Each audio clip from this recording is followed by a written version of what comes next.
Tudo da Canção Nova em um só lugar. Canção Nova Play. O Senhor esteja convosco. Proclamação do Evangelho de Jesus Cristo segundo João. Glória a vós, Senhor. Deus amou tanto o mundo que deu o seu Filho unigênito, para que não morra todo o que nele crer, mas tenha a vida eterna. De fato, Deus não enviou o seu Filho ao mundo para condenar o mundo, mas para que o mundo seja salvo por ele. Quem nele crê não é condenado, mas quem não crê já está condenado, porque não acreditou no nome do Filho unigênito. Ora, o julgamento é este: a luz veio ao mundo, mas os homens preferiram as trevas à luz, porque suas ações eram más. Quem pratica o mal odeia a luz e não se aproxima da luz, para que suas ações não sejam denunciadas. Mas quem age conforme a verdade aproxima-se da luz, para que se manifeste que suas ações são realizadas em Deus. Palavra da salvação. Glória a vós, Senhor. Podemos aplaudir a palavra de Deus.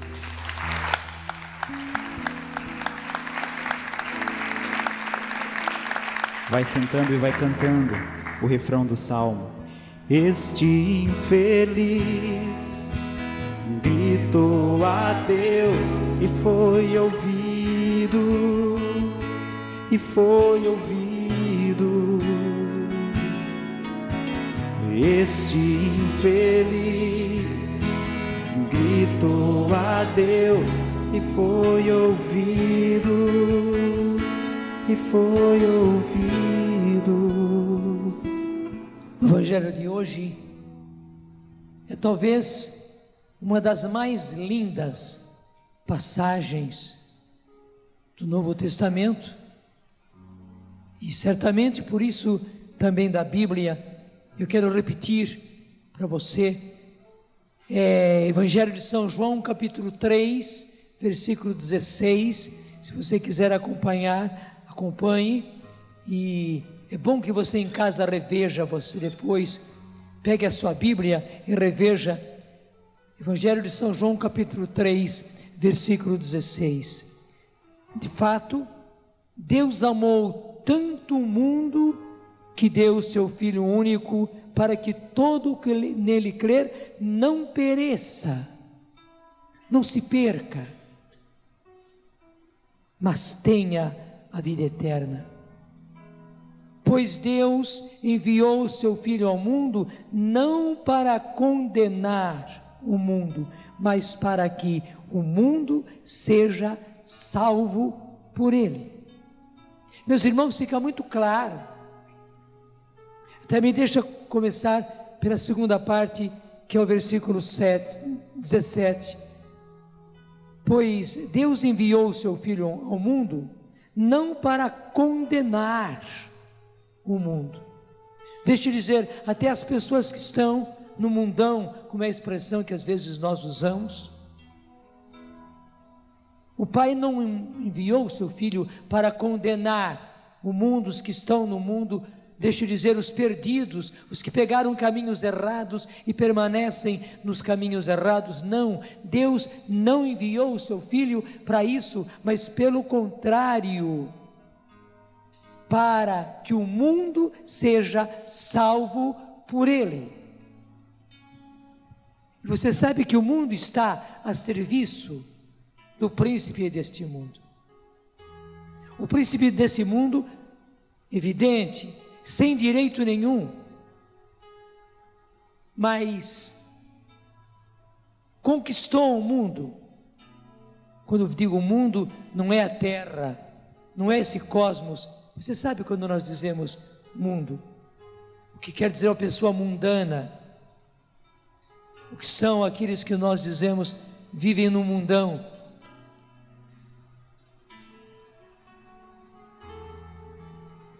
Deus enviou o seu Filho, não para condenar este mundo que está até mesmo sendo instrumento do inimigo para a perdição dos filhos de Deus. Não, mas ele veio, o Pai o enviou para que ele o salve.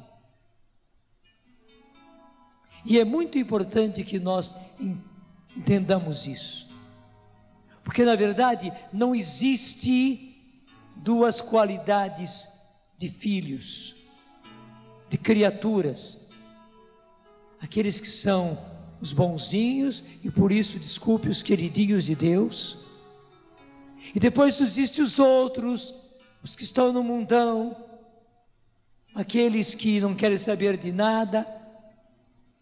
Não.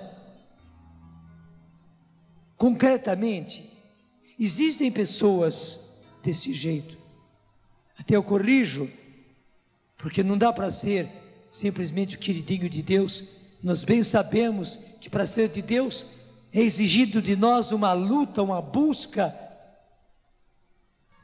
Não é fácil, é um caminho estreito, é um caminho pedregoso, mas que beleza ser de Deus. Ontem na pregação nós descrevíamos. Existem os outros que rejeitam a isso, rejeitam a Deus. Se não rejeitam a Deus, rejeitam o jeito de Deus que Deus quer que nós vivamos. Rejeitam o bem, porque infelizmente caíram na tentação, vivem o mal e querem viver no mal, vivem no pecado e querem viver no pecado. E daí o inimigo os toma nas suas redes e faz deles instrumentos muito úteis para levar outros à mesma vida, ao mesmo pecado. E nós podemos ver que instituições estão fazendo isso. O que os meios de comunicação estão fazendo? Desculpe, salvaguardando a muitos professores, professoras, diretores, etc., que são maravilhosos, que são de Deus, que são apóstolos, mas veja o que estão fazendo com a nossa educação.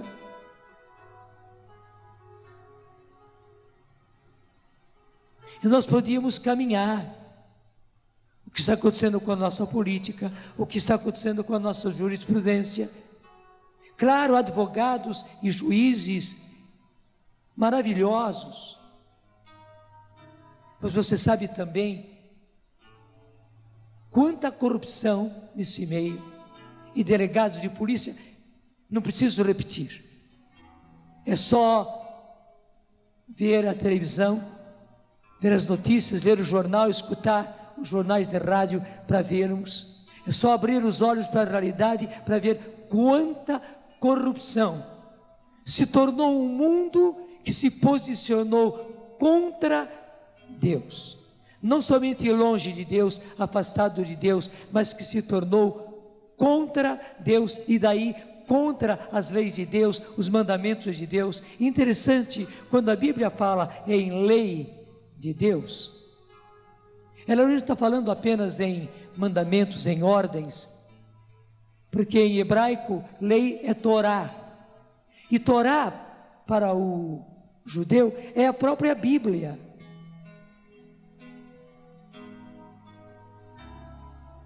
É a palavra de Deus, é tudo aquilo que Deus nos ensinou como pai para os seus filhos viverem. Assim como o pai, como uma mãe ensina com as palavras, ensina com os exemplos, e você vê como um pai, como uma mãe precisa insistir e ser perseverante para que os filhos aprendam, porque eles têm muito fora de casa a aprender, estão aprendendo. Então pai e mãe precisam se esmerar, e graças a Deus muitíssimos se esmeram em ensinar os seus filhos.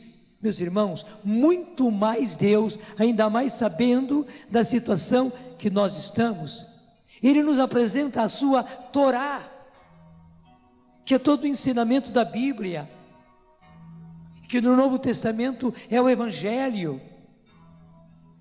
Aí está o nosso modo de viver, aí está o nosso ensino, no qual existem também ordens, também mandamentos. Senão a gente fica pensando que Deus é um mandão, que está somente dando ordens, pior ainda, que só está fazendo proibições. Não, não é nada disso, é bem ao contrário. É um pai que quer salvaguardar o seu filho, a sua filha, e por isso lhe dá ensinamentos. Interessante que a Bíblia diz ensinamentos salutares, e salutares quer dizer de salvação.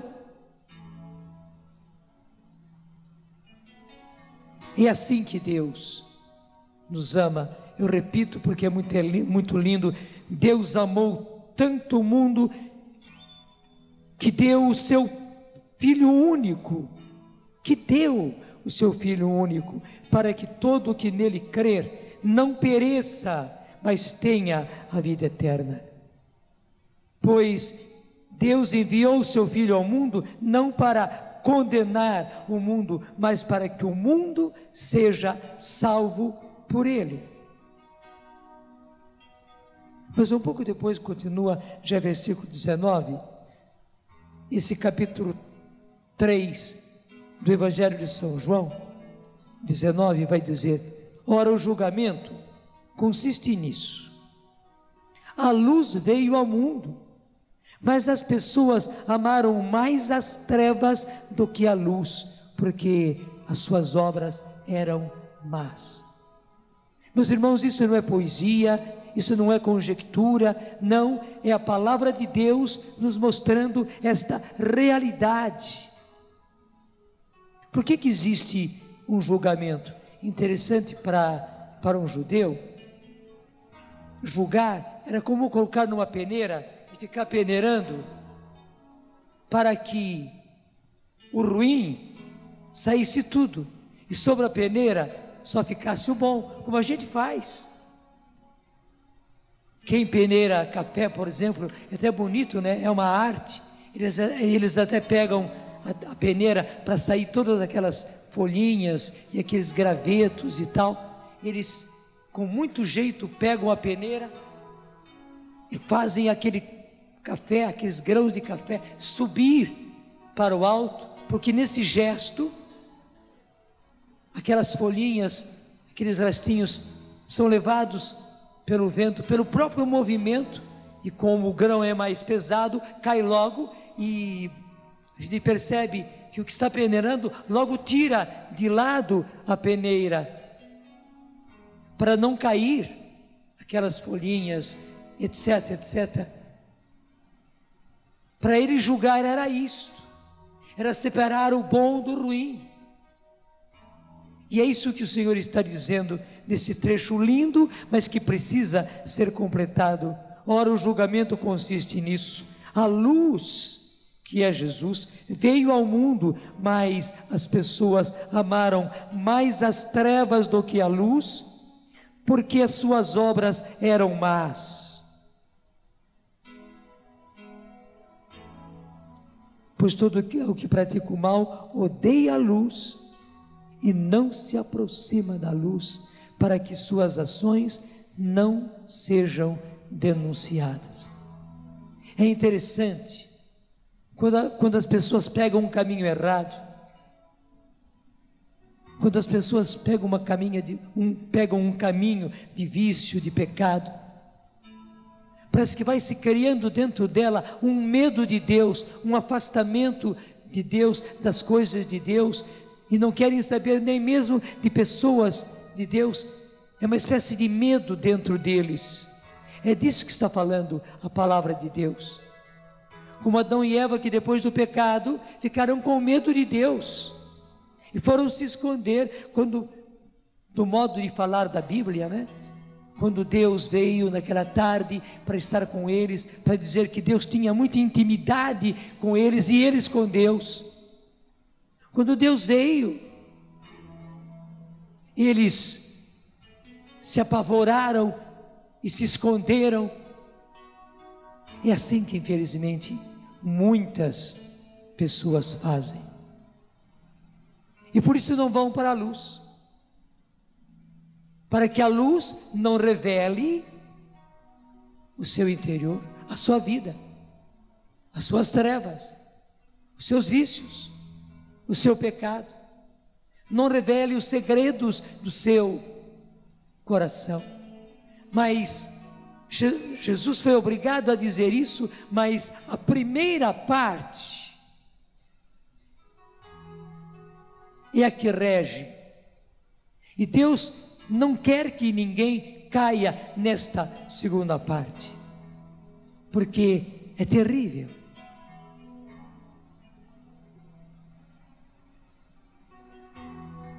As pessoas ficam insensíveis.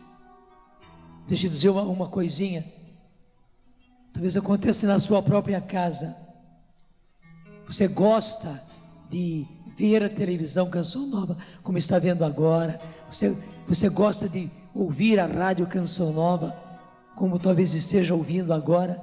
Mas a gente da sua casa, talvez marido, talvez mulher, talvez filho, filha, talvez pai, talvez mãe, que não somente não gosta, que não quer saber, mas acha ruim, vai lá, desliga, ou vai lá, muda de canal, e não é somente porque quer ver um outro canal, é porque não quer ver a luz.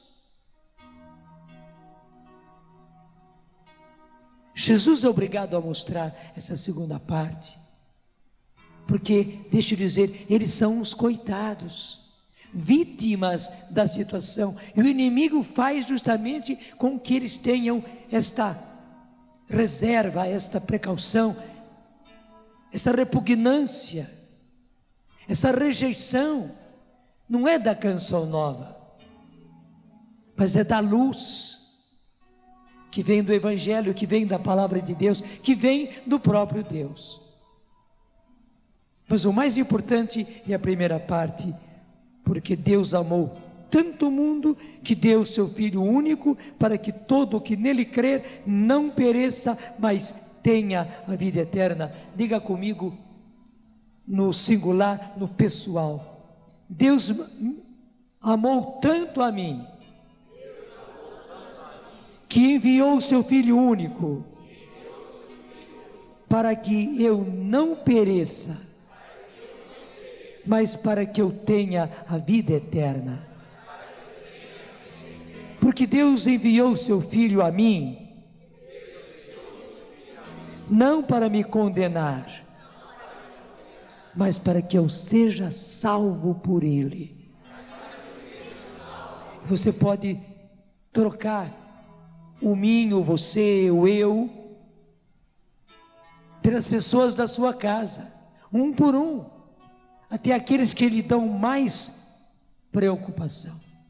Meus irmãos, é por isso que nós precisamos urgentemente de evangelizar. E eu volto a dizer, como disse muitas vezes aqui: se os da sua casa não querem te escutar, não querem te ver, não querem ver a luz, vai evangelizar os outros. Mas você diz: como? Até a tentação vem contra você? O que é isso? Ir evangelizar os outros, falar de Deus para os outros, fazer encontros e outros tipos de encontros que existem tantos por esse Brasil afora. Você ir falar e testemunhar para os outros, enquanto que na sua casa os seus estão assim, nem querem te ouvir. Não tenha medo, vá evangelizar os outros, vá ajudar os outros a sair das trevas e vir para a luz, porque daí Deus vai colocar alguém que você nem imagina quem seja, que vai fazer a mesma coisa com este, aquele, aquela da sua casa, porque essa é a vontade de Deus. Ele veio não para condenar, não para que as pessoas pereçam, mas para que se salvem, porque Deus amou tanto o mundo que lhe deu o seu Filho único. E faça isso sem medo. Eu sei porque as coisas estão feias, como o povo costuma dizer, né? O negócio está feio, está mesmo. E a impressão, e não é só a impressão, está piorando a cada dia, porque você vê, quando algo entra em putrefação, começa a apodrecer, é irreversível. Desculpe, vai apodrecendo cada vez mais. E infelizmente o mundo está assim. E é por isso que a gente precisa verdadeiramente lutar para salvar todos aqueles que Deus quer que a gente salve, porque ainda há tempo. E não tenha medo. As coisas estão feias? Estão. A coisa está feia mesmo. Mas veja o que aconteceu com os apóstolos. Porque eles tinham sido proibidos, mas eles foram e pregaram Jesus e realizaram curas, milagres no nome de Jesus. Foram presos outra vez. E no dia seguinte iam ser novamente julgados. E é claro que nesse julgamento, depois você vai ver a continuação, eles foram muito mais severos, eles foram açoitados. Mas eles foram para a prisão pública, portanto com guardas, e durante a noite, como vocês ouviram, o anjo do Senhor foi lá e os retirou da prisão e lhes deu uma ordem explícita que eles fossem para o templo e pregassem abertamente a Jesus e tudo aquilo que Jesus mandou. E eles obedeceram. Terminaram a madrugada no templo e já de manhã cedinho estavam lá pregando. E as duas coisas aconteceram. Quando, primeiro, que até os guardas do templo viram lá os apóstolos pregando e até pensaram: será que os nossos chefes soltaram a eles durante essa noite? Porque viram. Eles não podiam por si mesmos prendê-los outra vez. Mas quando o julgamento se fez, quando sacerdotes, os chefes do povo se reuniram para o julgamento, mandaram buscar os apóstolos Pedro e João na prisão. Mas chegando lá, tiveram que voltar correndo para dizer para os chefes que a prisão estava vazia e os apóstolos não estavam mais lá. Mas ao mesmo tempo já veio a notícia de que eles estavam pregando no templo. Meus irmãos, é assim. O anjo do Senhor está com todos aqueles que ousam pregar o nome de Jesus. Desculpe, embora a coisa esteja feia e tudo mostra que vai ficar cada vez mais pior. Que o Espírito Santo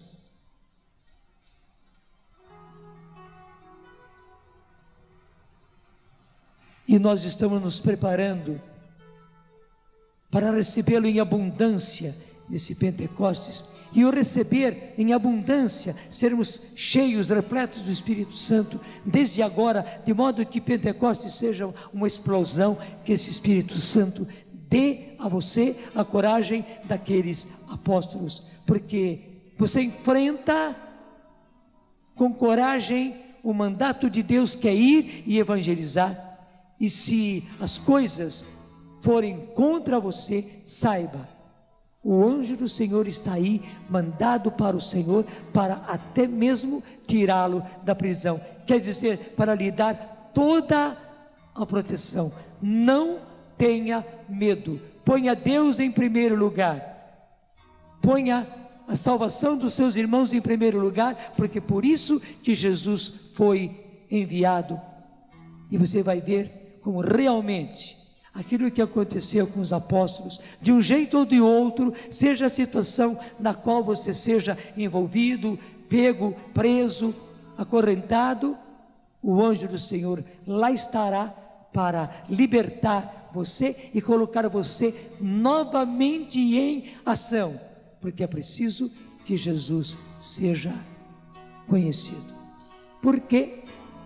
Porque Deus amou tanto o mundo que deu o seu Filho único, para que todo o que nele crer não pereça, mas tenha a vida eterna.